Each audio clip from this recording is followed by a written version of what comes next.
What a world we're in. And by the way, my sister is pregnant again. She's 5 months pregnant with a girl. So, yeah, it's crazy. It's been a crazy, I don't even know what you call it. It's just, it seems like it's a bumpy road. You're going over hills and then you hit walls. And it's a crazy story. And by the way, we are talking to the hosts of a Night of Hope event at SUNY Purchase, Laura and Rick Franchella. It's pretty amazing what you guys are doing and what you guys stand for. And I think it's just everything that you guys stand for. It's just absolutely fabulous. But Rick, you are a Jet fan.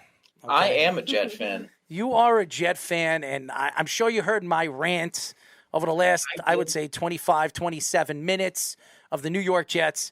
What are your thoughts to, obviously, Mike White as the starting quarterback for the New York Jets? Are you giving up on Zach Wilson? Should the Jets just wash their hands and move on from Zach Wilson after a year and a half? Or do they give him another chance? Do they let him, obviously take the reins again at the end of the season or maybe next year? Where do you see this team? Are you excited moving forward with Mike White as your starting quarterback? If we have learned anything from the dumpster fire that is the Green Bay Packers, we know that leadership is important. And Zach Wilson's just not that guy. Zach Wilson is not a leader. And honestly, I really couldn't care if he's up and down with being able to throw 5-yard passes and scrambling every other play and sometimes getting it, sometimes not. I'm fine with that. I'm not fine with his response last week during the press conference. And then it was so clear on Twitter with, Sauce liking a tweet bashing Zach Wilson and other where Rich Cimini says that he's losing the locker room. All that it can't be untrue. And it's very clear when he's sitting on the sideline with his Star Wars hood over his head, not engaging with anyone who's hyped for Mike White, that he's not excited for Mike White whatsoever. He's only concerned with himself. So I don't think he's that good of a quarterback. I think he's probably a mid quarterback. But even more than that, he's immature. He's a baby. And he needs to not be our quarterback anymore. He comes from a very rich family.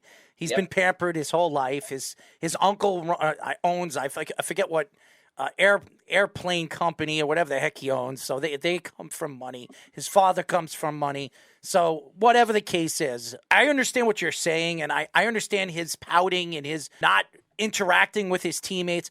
But let's be honest. You were the number 2 pick, and now everybody has given up on you.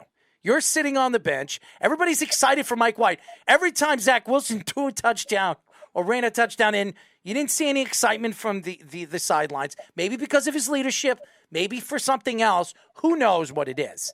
And then you're sitting on the bench and your backup quarterback, which, by the way, didn't have a good preseason, all right? Yeah. He's the starting quarterback. He throws 3 touchdowns, and every single touchdown he throws, the fans and even the sidelines. You had Robert Saleh jumping in the air like they won the Super Bowl. You have Sauce Gardner, jumping on his back and riding him like a horse. I mean, come on. If you were the quarterback, if you were Zach Wilson, and you were watching that on the sideline, would you be happy for Mike White? Come on. Of course I wouldn't. But you know what? I don't get paid millions of dollars to play a sport. So I get paid not that much money to teach children. So you know what? If I'm going to be the 2nd overall pick, he needs to understand that he has some growing up to do. I think he's definitely better than Sam Darnold. He's definitely better, even though he's showing out this year, than Geno Smith. And he's definitely better than Mark Sanchez. But these issues can lose a locker room. And if you've lost a locker room, you don't get it back. I don't think he was better than Sam Darnold. I mean, if you look at Sam Darnold's numbers for the last the 2 years that he was with very similar things. I mean, yeah, but Darnold's numbers, I think his first full season, well, he didn't ever play a full season, but Darnold was close to 3,000 yards in both the years that he played. I mean, Zach's not coming close. And Zach, how many touchdowns does he have? 7 touchdowns this year? That's not going to cut it as a starting quarterback for the New York Jets. Lamar Jackson, who everybody said couldn't throw a pass when he came into the league. He was a running quarterback. He's just running back. Yeah, Justin Fields, okay? I think Justin Fields thrown more touchdowns this year than Zach Wilson, and he's been running more than throwing. That, to me... I saw that he was like 3rd or 4th in total rushing yards out of all NFL players. That's unreal. And believe it or not, anybody that listens to this show, Justin Fields was the guy I wanted to draft. He was the guy that I wanted to draft from the New York Jets. He was. But everybody was hating on Justin Fields. You were the only person. Well, I wasn't hating on. I wasn't hating on him. I didn't like how, this guy played in a very hard division in football. Look who he beat, and he beat Clemson. He beat Trevor Lawrence in the big games. So it's not like you sit here and you thought, hey, BYU, Zach Wilson. Now, Zach, he grew on me when the Jets drafted him. I looked at film, and I thought this kid had something. The way he threw at the combine and all that other stuff, and then obviously the workouts, the team workouts, he looked really, really good. But playing in a football game is completely different than stepping on a field and throwing a ball down the field. I think that it's between his ears that I have a problem with. It's the decisions that he makes and the maturity that he does when he makes those decisions. And I have no doubt that he can make those passes. And I think right now he just has the yips, but he makes unintelligible decisions. Mike White made like what Robert Saleh said. The checkdowns. Makes easy look easy. Yeah. That's what it was. He made the Bears, which are a bad defense, look bad. And he played well, which is what he was supposed to do. I think Mike White used the checkdowns, and that's something that Zach Wilson has had a problem with all season long. Hero. Yeah.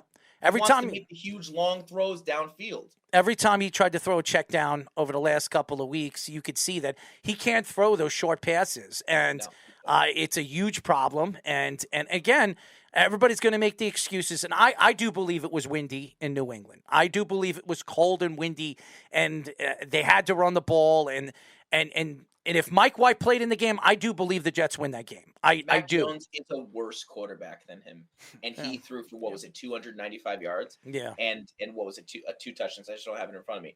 Mac Jones is not great. If he was on any other team without Bill Belichick, he would be a second string quarterback. Which is what I said and too in that draft. Yeah, outplayed Zach so much.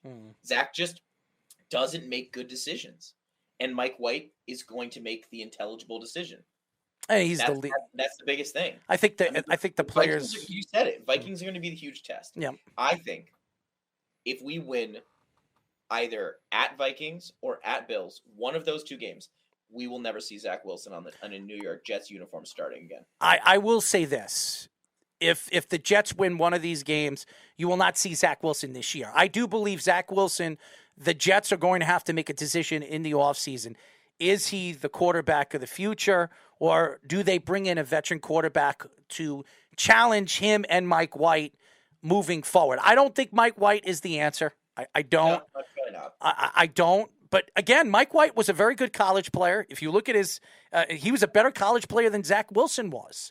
And he's 27 years old. Maybe the Jets found something in a player like this. Maybe Mike White is a starting quarterback. And you don't need a star quarterback. Jimmy Garoppolo is not a star quarterback. He's not. He's an efficient quarterback. And if you have an efficient quarterback, you can win with an efficient quarterback if you have a good offensive line, a good defensive line, and a good defense, and a good running game. What wins championships? A good running game and a great defense. And the Jets have both of them. And when Breece Hall comes back... We're 9-2 if we have Jimmy G. Yeah. We're 9-2. And I think that's a guarantee that we just need someone. I mean, that's why we made it to the AFC Championship with Mark Sanchez. Because he, in those 2 years, prior to him showing his true form and being horrible, in those 2 years, he didn't make as many mistakes, and our defense was top one. We were 1 and 2 for both of those years. That's the biggest reason. We just need someone. We haven't, as a Jets fan base, we haven't had a quarterback that is a Brett Favre, even though we had Brett Favre in 2008. We haven't had a true form Brett Favre since Namath.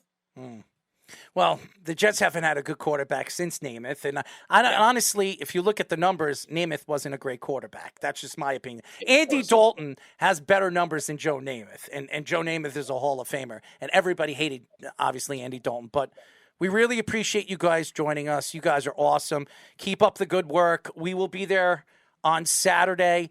One more time, tell the fans how they can find, obviously, they could buy tickets online. How could they find the tickets? So you go to eventbrite.com, you search for a Night of Hope, and you'll see that it will be on December 3rd, this Saturday, December 3rd at SUNY Purchase. It's going to be presented by the Star Legacy Foundation and the Franchella family, and you'll know you're in the right place, and you can buy tickets. We have VIP tickets that'll give you the food from Garden Catering and preferential seating.